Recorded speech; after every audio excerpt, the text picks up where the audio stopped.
साथ भैया वो हुआ जो मैं भगवान ना करे किसी के साथ ना हो। मेरे मम्मी पापा बोल रहे कि हम तेरी कोई मदद नहीं कर सकते, अब तुझे कमाना होगा और खाना होगा। प्रधानाचार्य राजन गौतम जी चांटे मारते हुए बोला कि मेरे स्कूल में कोई चंदा कोई कुछ इकट्ठा नहीं करेगा। तू हाथ जोड़े सर को। मैंने मेरा पैम्पलेट दिखाया, उसमें नो डोनेशन लिखा हुआ था बाकायदा। दम घुट रहा था मेरा।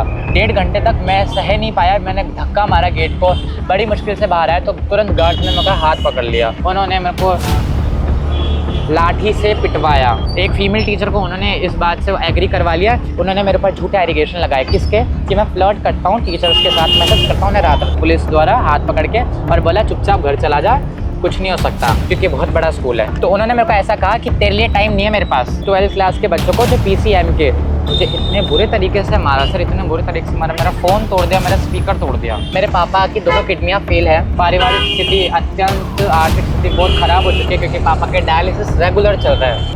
नमस्कार, भारत अवतार में आपका स्वागत है। और इस वक्त मैं विधानसभा में मौजूद हूँ। हमारे एक छोटे भाई मिले थे जिन्होंने साथ बर्बरता हुई है। इन्होंने जैसे हमारे को बताया कि पुलिस प्रशासन द्वारा इनकी पिटाई करी गई। ये किसी गौरक्षक दल के अंदर आते हैं, स्कूल के अंदर गिराकर इनको मारा गया जैसा कि इनका कहना है। तो क्या क्या आपके साथ बात हुई और क्या वारदात है, पूरी आप हमारे दर्शकों को बताइए। जी बिल्कुल। सबसे पहले आप सभी को हैप्पी इंडिपेंडेंस डे। ये डे इसलिए मनाया जाता है कि बोलते हैं हम स्वतंत्र हो चुके हैं। बाकी पता है कितना स्वतंत्र है हम। बच्चे मर रहे हैं, पेपर लीक हो रहा है, इतना कुछ हो रहा है। तो उसी से रिलेटेड है ये रिलेटेड टू एजुकेशन। तो हुआ क्या आपके साथ, आप मुझे बताइए। मेरे साथ भैया वो हुआ जो मैं भगवान ना करे किसी के साथ ना हो। मैं एक गौ रक्षक आवाहन अभियान है जो संतों द्वारा प्रचालित है। इंद्रेश जी महाराज जानते हैं आप उन्हें, वृंदावन के बड़े संत, प्रेमानंद जी जैसे महाराज, बागेश्वर धाम, उन सब द्वारा ये चालू है गौ रक्षक आह्वान महाअभियान। क्यों है? गौ माता को राष्ट्रमाता बनाने के लिए एवं उन्हें गौ हत्या रोकने के लिए और उन्हें फीड कराने के लिए कि हाँ चारा अवेलेबल करा जाए। क्या आपको क्या लगता है मैं सही चीज़ के लिए काम कर रहा था? बेजुबानों की हेल्प एक अच्छा काम है। तो आपके साथ हुआ क्या, मुझे बताइए। मैं इस सिलसिले में मैं गया मेरे स्कूल। मेरे को ऐसा लग रहा था, किस सिलसिले में? मैं चाहता था कि मेरे भी स्कूल में ये बहुत अच्छा कदम उठाया जाए। सिर्फ नाम, नंबर, सिग्नेचर, कोई पैसा, कोई चंदा, नो डोनेशन। ये मैंने ये था हमारा मोटो था ये कि ये करना है, कोई पैसा नहीं लेना क्योंकि लोग संतों द्वारा चलाया हुआ अभियान है, प्राइवेट नहीं है। हाँ समझ गया। तो मैं मेरे स्कूल गया और हमारे प्रधानाचार्य राजन गौतम जी से विनम्रता पूर्वक मैंने पूछा। स्कूल कौन सा है आपका? DAV centenary public school, Vaishali Nagar, Jaipur में, दयानंद मार्ग के अंदर है ना स्थित है ये स्कूल। मैं विनम्रता पूर्वक हमारे प्रधानाचार्य के पास गया, राजन गौतम सर के पास। नए प्रिंसिपल आए थे वो, और सेकंड डे था मेरा स्कूल का, 2 जुलाई। तो पूछने गया कि सर क्या हमारे भी स्कूल में ये हो सकता है? बिल्कुल ही फ्री है क्योंकि हमारे स्कूल में यज्ञ जैसे इतनी अच्छी चीज़ होती है जो कि इतनी स्पिरिचुअलिटी को दिखाती है। तो मैंने बहुत विनम्रतापूर्वक आग्रह करा तो उन्होंने साफ मना करा, चांटे मारते हुए बोला कि मेरे स्कूल में कोई चंदा कोई कुछ इकट्ठा नहीं करेगा तू। और मैंने हाथ जोड़े सर को। मैंने मेरा पैम्पलेट दिखाया, उसमें नो डोनेशन लिखा हुआ था बाकायदा। फिर मुझे उसी वक्त उन्होंने गार्ड्स के हाथों, कॉन्फ्रेंस रूम है हमारे, उसमें बंद कर दिया 1.5 घंटे तक। उसमें कोई खिड़की, कोई पंखा, कोई AC कुछ चालू नहीं था। खिड़की थी ही नहीं उस कमरे में, AC भी ऑन नहीं था, फ़ैन भी ऑन नहीं था। दम घुट रहा था मेरा। 1.5 घंटे तक मैं सह नहीं पाया। मैंने धक्का मारा गेट को, बड़ी मुश्किल से बाहर आया तो तुरंत गार्ड्स ने मेरा हाथ पकड़ लिया।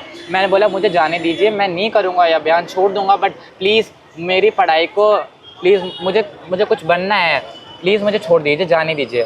किंतु उन्होंने मेरे को तुरंत, प्रिंसिपल सर ने बोला कि नहीं, ये बच्चा अब स्कूल नहीं आएगा जब तक मैं नहीं बुलाऊं। तो मैंने इंतज़ार करा घर में बैठे बैठे। 5 दिन हुए, 6 दिन हुए, 10वें दिन मेरा सब्र टूट गया क्योंकि अगले जस्ट हफ्ते भर बाद मेरे UT2 आने वाले थे। पढ़ना ज़रूरी था तो मैं तुरंत तत्काल गया। मैंने विनम्रतापूर्वक हाथ जोड़ के बोला सर प्लीज़ कर दीजिए, मेरे को स्कूल में आने दीजिए, मैं पढ़ना चाहता हूँ।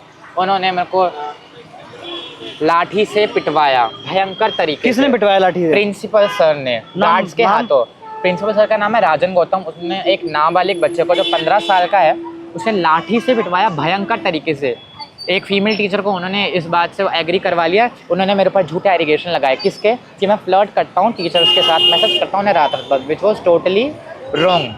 अगर वो सच बोले तो प्रूफ दिखा सकते हैं वो, बाकी ये झूठ है, ताकि एक फ़ीमेल का एलिगेशन होना बहुत बड़ी बात होती है। मेरी इमेज को गिराने के लिए ऐसा करा गया।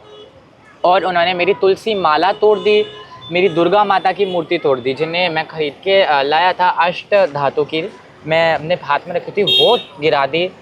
सब हिंदू ही थे, किसी ने मेरे को नहीं बचाया, सब टीचर देखते रहे, एक कोई भी मेरे को बचाने नहीं आया। फिर मैंने चित्रकूट थाने में कॉल लगाया, और फिर मैंने कॉल करा और उन्हें बुलाया, वो आए। आते ही तो वो मेरे को चिल्लाने लग गए कि तूने कुछ करा होगा। सर मैंने बोला सर प्लीज़ एक बार अंदर चल के प्लीज़ सीसीटीवी फुटेज चेक करवा लीजिए, वो प्रूफ रहेगा प्लीज़। रो दिया मैं। वो गए अंदर झूठ बोल के कि हाँ सब कराते हम, गए अंदर, पूरी बात उनकी सुनी, और जैसे ही वो उठे मैंने बोला सर मैंने तो कुछ कहा ही नहीं।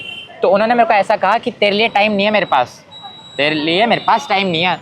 मैंने बोला सर प्लीज़, पर जब वो उतर आए तो मेरा सब्र का बांध टूट गया। मैंने बोला सर आपका काम है निष्पक्ष होकर दोनों पक्षों की सुनना। बोले तू मुझे सिखाएगा? मैंने बोला सर आपको आपके रूल के बारे में पता ही नहीं है कि दोनों पक्षों को सुनना चाहिए। हल्की सी 5-10 मिनट की बातें मैंने बोले और उसमें काट दिया, और फिर तत्काल मुझे स्कूल से बाहर ले जाया गया पुलिस द्वारा हाथ पकड़ के, और बोला चुपचाप घर चला जा, कुछ नहीं हो सकता, क्योंकि बहुत बड़ा स्कूल है। फिर मैं घर गया, फिर मैं वापस आया कुछ दिनों बाद हाथ जोड़ते हैं कि सर प्लीज़ मेरा साल बर्बाद हो जाएगा, प्लीज़ सर। मुझे फिर बच्चों से पिटवाया, पूरे बच्चों को इकट्ठा करा, 11th 12th क्लास के बच्चों को, 12th क्लास के बच्चों को जो PCM के, मुझे इतने बुरे तरीके से मारा सर, इतने बुरे तरीके से मारा, मेरा फ़ोन तोड़ दिया, मेरा स्पीकर तोड़ दिया जो बैग में रखा हुआ था अंदर। मैं रिक्वेस्ट करने के लिए आया था, लेकिन मेरे साथ क्या हुआ, मैंने रिक्वेस्ट करता गया शांतिपूर्वक, समझ गया, भयंकर तरीके से मारा, धक्के मार के स्कूल से बाहर निकाल दिया। कोई कार्रवाई मैंने पुलिस प्रशासन को अब क्या मांगे, अब मांग क्या है आपकी? मांग मेरी ये है, मुझे तत्काल शीघ्र अतिशीघ्र उस स्कूल में एडमिशन कराया जाए, बिना किसी देरी के। हाफ ईयरली आने वाले हैं, मैंने कुछ नहीं पढ़ा है, क्योंकि सारी गलती स्कूल की है, कुछ नहीं पढ़ पाया मैं, क्योंकि गलती स्कूल की है, पुलिस प्रशासन की भी है।